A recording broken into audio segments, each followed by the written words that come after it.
Bienvenue sur Africa 24 pour cette nouvelle édition d'Africa Tonight. Voici les titres de l'actualité.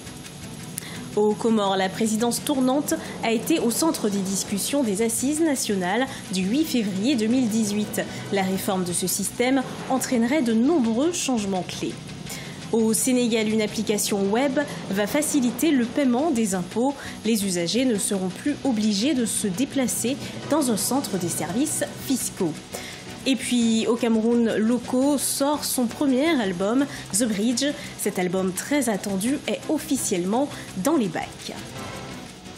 Mais tout d'abord, l'armée égyptienne a annoncé ce vendredi 9 février le lancement d'une grande opération antiterroriste baptisée Sinaï 2018. L'opération est globale. En plus de la péninsule égyptienne, elle inclut d'autres régions du pays.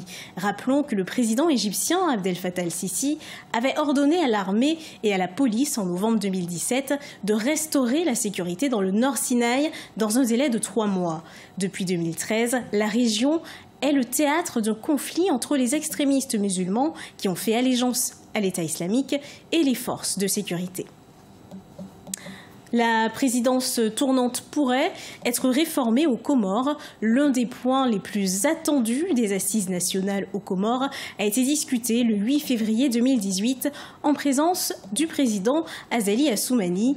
La réforme de la présidence tournante entraînerait de nombreux changements clés, parmi eux la durée du mandat présidentiel qui passerait de 5 à 7 ans, la suppression des postes du président, de vice-président et la possibilité de renouveler le mandat présidentiel. Les détails avec Ashley Duprat. Très attendue, la question de la présidence tournante entre les îles de l'archipel des Comores a finalement été discutée lors des Assises nationales, un principe politique que beaucoup considèrent comme la base de la paix dans l'archipel. La présidence tournante a permis la stabilité politique aux Comores, mais aussi la stabilité institutionnelle. C'est à partir de l'installation de la présidence tournante que quand même on a eu la stabilité politique, puisque on a eu quand même 2, même à 3 successions qui se sont faites dans la paix. La présidence tournante, bien qu'elle ne soit pas supprimée, pourrait être modifiée.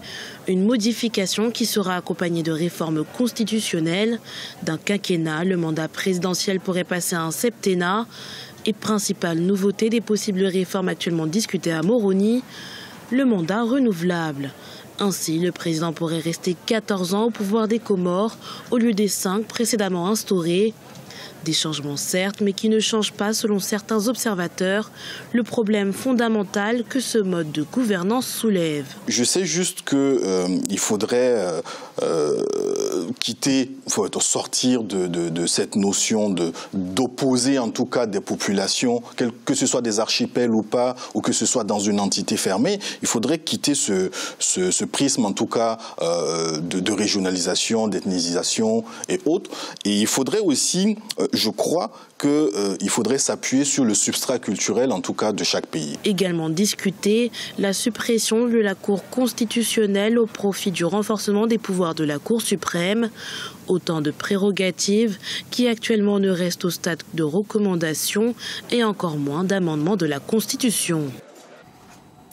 Double attentat à la bombe en Libye. Ce vendredi 9 février, jour de grande prière en Libye, un double attentat à la bombe a coûté la vie à 2 personnes et fait 55 blessés dans une mosquée de Benghazi, dans l'est du pays. Les 2 bombes avaient été placées dans des sacs à la porte de l'édifice religieux. Rappelons qu'à la fin du mois de janvier, un double attentat à la voiture piégée avait fait 35 morts et une 60aine de blessés près d'une mosquée du quartier d'Al-Salmani. Plus besoin de se déplacer, plus besoin de se rendre dans un centre des services fiscaux pour payer ses impôts au Sénégal. Il est désormais possible de déclarer et de payer ses impôts en ligne via un compte et un mot de passe. Une nouveauté qui vise la réduction des coûts pour l'administration fiscale. Les précisions de Adjin Ndiaye. L'administration fiscale sénégalaise vient de se doter d'une plateforme de téléprocédure dénommée e-Tax. La nouvelle version, considérablement améliorée, permet à la fois de déclarer les impôts et les taxes en ligne, de consulter les comptes d'impôts en ligne, d'adresser des requêtes à l'administration fiscale en ligne et de recevoir des réponses via le même canal. Grâce aux réformes, les recettes recouvrées par la Direction générale des impôts et des domaines ont connu une forte progression ces dernières années, passant de 826,4 milliards en 2013 à environ 1200 milliards de francs CFA en 2017, soit une progression de 45% en 4 ans. Au-delà des recettes qu'il permet de mobiliser, notre conviction est que l'efficacité d'un système fiscal se mesure aussi à l'aune des commodités qu'il offre dans l'accomplissement des différentes formalités. Sous ce rapport, les téléprocédures fiscales, dont la première version a été implémentée en 2013, sont la concrétisation de l'engagement de la Direction générale d'être une administration moderne, s'appropriant les opportunités qu'offre la technologie. Cette nouvelle application web dénommée e-Tax marque une étape de plus dans la dynamique de modernisation du système fiscal sénégalais. J'invite les autres institutions à rejoindre le mouvement de la dématérialisation, qui est une option irréversible de l'administration. Ces initiatives contribuent à améliorer la transparence et la qualité de notre système fiscal, ainsi que de notre environnement des affaires. Toutefois, les avantages qu'offre l'informatique ne pourront jamais reléguer au second plan l'importance des femmes et des hommes qui composent l'administration, formés pour être au service des usagers. e-Tax est une application web mise en place par la Direction générale des impôts et des domaines depuis 2013 au service des contribuables. La nouvelle version permettra, selon les acteurs, de recouvrer facilement des impôts qui sont l'une des principales sources de revenus de l'État du Sénégal. Le Ghana met un terme à l'aide économique du FMI. C'est ce qu'a annoncé le président ghanéen devant le Parlement le 8 février à l'occasion de son discours sur l'état de la nation. Nana Akufo-Addo a affirmé que le programme économique et financier triennal conclu avec le FMI ne sera pas prolongé. D'une durée initiale de 3 ans, ce programme s'élève à 664 millions de dollars de tirages spéciaux. Le président ghanéen a affirmé agir pour le maintien de la stabilité macroéconomique du pays sans l'assistance du FMI. Loko, le jeune artiste camerounais, revient après la sortie en 2015 de son EP album Schizo, qui a reçu un franc succès au Cameroun et sur l'ensemble du continent. Son premier album, The Bridge, est dans les bacs. L'artiste vise désormais la scène internationale avec ce condensé de 18 titres qui entremêlent les rythmes musicaux et les thématiques. Un sujet signé Viviane Baoken.